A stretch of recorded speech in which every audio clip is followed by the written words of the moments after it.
Mama Mariana's curiosity got the better of her. She grabbed her shawl and followed from a safe distance, careful to stay hidden in the shadows. Musa led her down a narrow path that wound through the forest, far from the village.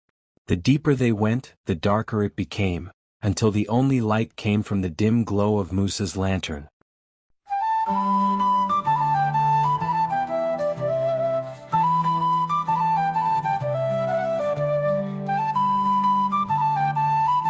In the heart of Oshobo village, the market was alive with noise and laughter. Traders called out to customers, trying to outdo one another with their bargains. The scent of roasted corn and fried plantain filled the air. It was a place where everyone seemed to know everyone, a small community tied together by trust and tradition. Among the many traders, one man stood out, Musa the butcher. His stall was the busiest, always surrounded by people eager to buy his meat. They said his beef was the best, soft, fresh, and with a flavor that kept customers coming back for more. He had a way with people too. A warm smile, a friendly word. Musa was someone everyone trusted. But trust, as they say, is a fragile thing. Because while the villagers cheered Musa's success, they didn't know the whole story. And if they did, they might have stayed far, far away from his stall. Musa wasn't just good at selling meat, he was the best. Every morning, he'd set up his stall before the sun was fully up, arranging his meat with precision. By midday, the line at his stall was always the longest. Mothers with baskets balanced on their heads, farmers who'd just finished their morning work, even travelers passing through the village, all of them found their way to Musa's stall. It's the taste, they'd say. No one's meat tastes better like Musa's own. The other butchers in the market noticed it too. They couldn't understand it. How was it that while their stalls were half empty, Musa's own was always fully stocked? And at prices lower than theirs? Okenwa, one of the older butchers, started asking questions. It's strange, Okenwa muttered one day. Even in the dry season when cattle are scarce, Musa always has plenty to sell. Where does he get it from? At first the others brushed him off. But as the weeks turned into months and Musa's success only grew, the whispers began. People started to wonder, where did Musa get all his meat? And it wasn't just the butchers who were curious. Mama Mariana, who lived near Musa's shop, had noticed things too. She often saw him late at night, unloading large sacks from a cart. The sacks looked heavy, too heavy for just one man to carry easily. And the way Musa looked around as if to make sure no one was watching, made her uneasy. Why does he always bring his deliveries at night? Mama Mariana wondered aloud. What is he hiding? The villagers, of course, loved to gossip. And soon they were whispering about Musa everywhere. At the stream where women gathered to fetch water. Under the big tree in the market square where men played drafts. Even during Sunday services, the murmurs could be heard. Have you noticed? His stall never runs out of meat, one woman said. Maybe he has a secret farm, another replied. Or maybe he's hiding something, a third woman added, lowering her voice. The whispers grew louder and suspicion began to spread. But Musa, as always, smiled through it all, handing out meat with the same charm that had made him the talk of the village. If he knew what the villagers were saying, he gave no sign. But behind that smile, there was a truth that only Musa knew, a truth that would soon come to light in the most horrifying way. Life in Oshobo village went on as usual. The market bustled, the villagers worked, and Musa's stall remained the center of attention. But beneath the surface of this quiet community, a dark storm was beginning to brew. It started with Chikwudi, a young man full of life and ambition. Chikwudi worked odd jobs around the village, always cheerful, always willing to lend a helping hand. One day he went out to run an errand for his family and never came back. His mother was the first to notice. At first she assumed he'd been delayed, perhaps helping a friend or caught up in a game of football. But as the hours stretched into days, worry turned to panic. The family searched everywhere, by the riverbank, in the farms, even the neighboring villages. But there was no sign of Chikwudi. The village mourned with them, but Chikwudi wasn't the first to go missing. Over the past few months, whispers of disappearances had become more frequent. A traveling merchant here, a stranger passing through there. The stories came and went, dismissed as isolated incidents. After all, Who would believe that such things could happen in a place like Oshobo village? But for Okenwa, the rival butcher, the pieces didn't sit right. He couldn't stop thinking about Musa, his endless supply of meat, the strange smells coming from his shop late at night. And now, with Chukwudi missing, Okenwa's suspicions deepened. One evening, as the market emptied out and darkness crept over the village, Okenwa decided to follow his instincts. Quietly, he made his way to Musa's shop. The place was locked up tight, but the faint smell of something foul lingered in the air. Okenwa covered his nose and moved closer, circling to the back of the shop where he knew there was a small, cracked window. Peeping inside, Okenwa saw Musa sitting at a table, his back turned. In front of him were sharp knives, glinting under the dim light of a lantern. Musa was humming softly, almost cheerfully as he worked. But it wasn't the knives or the humming that made Okenwa freeze. It was the shape on the table, a shape that looked eerily like a human limb. Okenwa stumbled backward, his heart racing. Could it be true?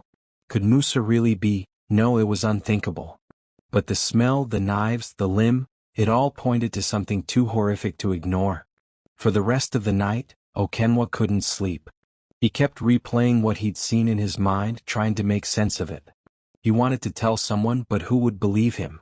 Musa was respected, even loved. And without proof, he'd only end up looking like a jealous rival.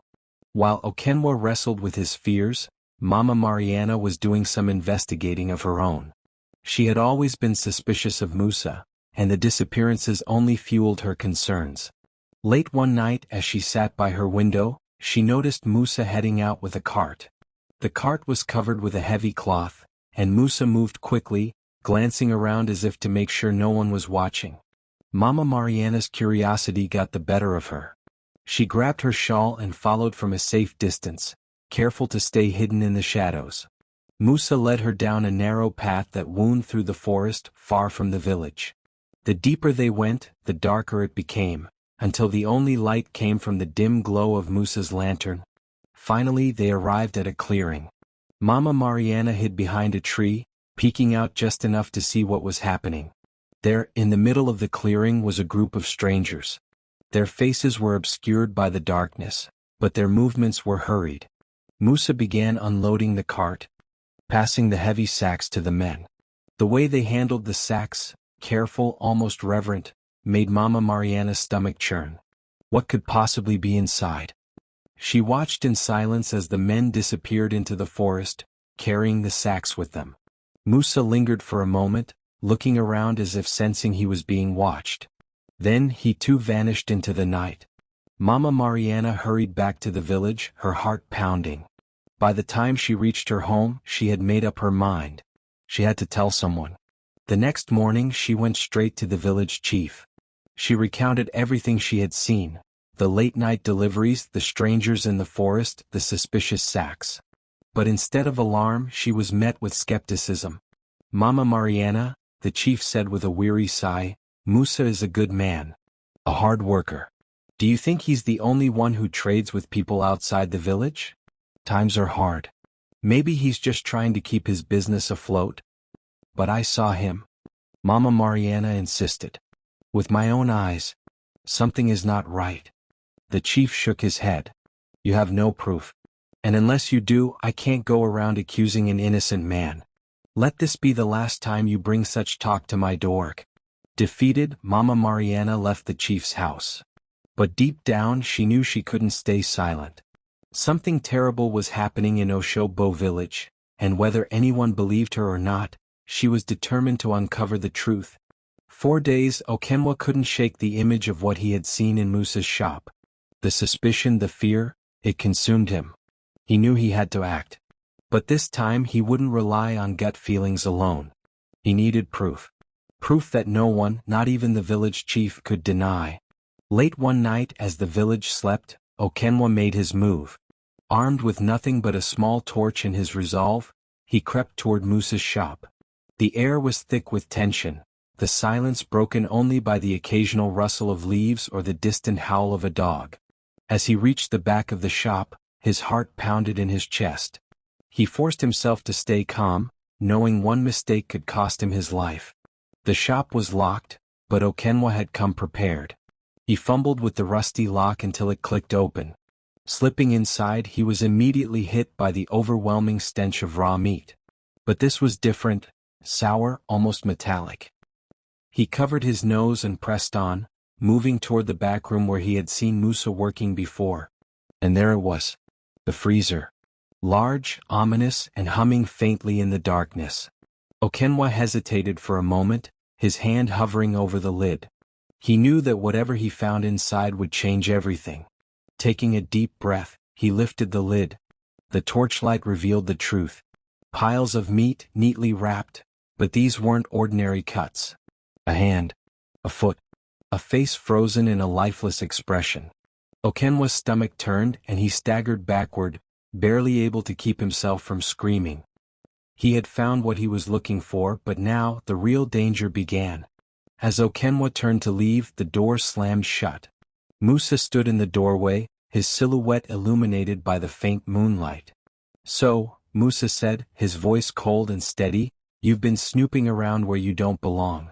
Panic surged through Okenwa. He tried to think, to plan an escape, but Musa was already advancing. "You couldn't just mind your business, could you?" Musa hissed, gripping a knife in his hand. "Now you've seen too much." A desperate struggle ensued. Okenwa grabbed whatever he could find, tools, crates, anything to fend off Musa. The shop became a battleground, the sounds of crashing objects and heavy breathing filling the air. Just as Musa lunged, Okenwa managed to throw a sack of meat at him, knocking him off balance. Seizing the moment, Okenwa bolted out the door and into the night. Okenwa didn't stop running until he reached the heart of the village. Gasping for breath, he pounded on doors, shouting for help. Wake up, everyone. It's Musa. He's been feeding us human meat." At first, the villagers were groggy and confused, but the urgency in Okenwa's voice roused them. One by one, they emerged from their homes, lanterns in hand. A crowd began to form, their murmurs growing louder as Okenwa recounted what he had found. The disbelief was palpable, but so was the fear. Mama Mariana stepped forward, her voice cutting through the noise. "I warned you. I told you something wasn't right with that man." But no one wanted to listen. The village chief arrived, trying to restore order. "What is this commotion?" he demanded. Okenwa turned to him, his voice steady despite the chaos. "I saw it with my own eyes, chief. In his freezer, human remains. If you don't believe me, come and see for yourself." Reluctantly, the chief agreed. The villagers, armed with sticks and torches, followed Okenwa back to Musa's shop. By the time they arrived, Musa was gone. But the evidence remained. The freezer, the meat, the unmistakable signs of his horrific crimes. Gasps and cries filled the air as the villagers realized the truth. "All this time," Mama Mariana whispered, tears streaming down her face. "All this time we've been eating." She couldn't finish the sentence. The horror was too much to bear. The villagers spread out, searching for Musa. It didn't take long to find him. He was trying to flee through the forest, but the angry mob was relentless. They cornered him near the river, their torches casting eerie shadows on the water. "Please?" Musa begged, falling to his knees. "Let me explain." The chief stepped forward, his face a mask of fury and disgust. "Explain what, Musa? How you turned our trust into a curse? How you made us accomplices in your evil?" Under the weight of their stares, Musa broke down. "I had no choice," he cried. "The business wasn't enough. My family was starving. I met some men. They offered me money in exchange for travelers. They said no one would miss them. I didn't want to do it, but they forced me." "And the meat?" someone shouted from the crowd. Musa hesitated, tears streaming down his face. "I thought if I sold it as beef no one would know. I just needed the money." The crowd erupted in anger, their shouts echoing through the night. "You fed us human flesh. You're a monster. You deserve to die." The chief raised his hand, silencing the mob. "Musa," he said, his voice heavy with sorrow, "there is no excuse for what you've done. You have betrayed us all." The night was long, and the air carried the weight of sorrow, anger, and disbelief. Musa sat shackled in the center of the village square, surrounded by the villagers he had betrayed. Torches burned brightly, casting flickering shadows across his face. He didn't speak, his head hung low, tears dripping onto the dusty ground.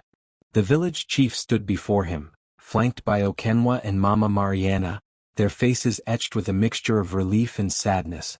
"Musa," the chief began, his voice firm but heavy, "your actions have brought untold pain to this village. Lives have been lost. Families torn apart. And the trust we placed in you shattered." The crowd murmured in agreement, their voices rising with every word. The chief raised his hand for silence. "But this is not a place for vengeance. Justice must be served the right way." With that, the chief summoned the local community police, who stepped forward and placed their hands on Musa's shoulders. As they led him away, the villagers watched in silence, their torches lighting the path out of the square. Musa didn't resist. He didn't plead. He simply walked away, his shoulders slumped under the weight of his guilt. The following days were a whirlwind of revelations. Under questioning, Musa confessed everything: the partnership with the gang, the victims they targeted, the gruesome details of how the scheme had operated for so long. His confessions led the authorities to the gang's hideout, a secluded area deep in the forest. When the authorities raided it, they found more than evidence. They found the gang's remaining victims, alive but traumatized. Among them was Chikwudi's younger brother, who had gone missing weeks earlier. The village gathered once again as the gang was paraded through the square in chains. Their crimes were laid bare for all to see, and the chief made it clear: this is the price of greed and cruelty. Let this be a lesson to us all. The gang was transported to the city to face trial, their fates sealed by the weight of their atrocities. But justice, though served, did little to mend the broken hearts left in the wake of Musa's actions.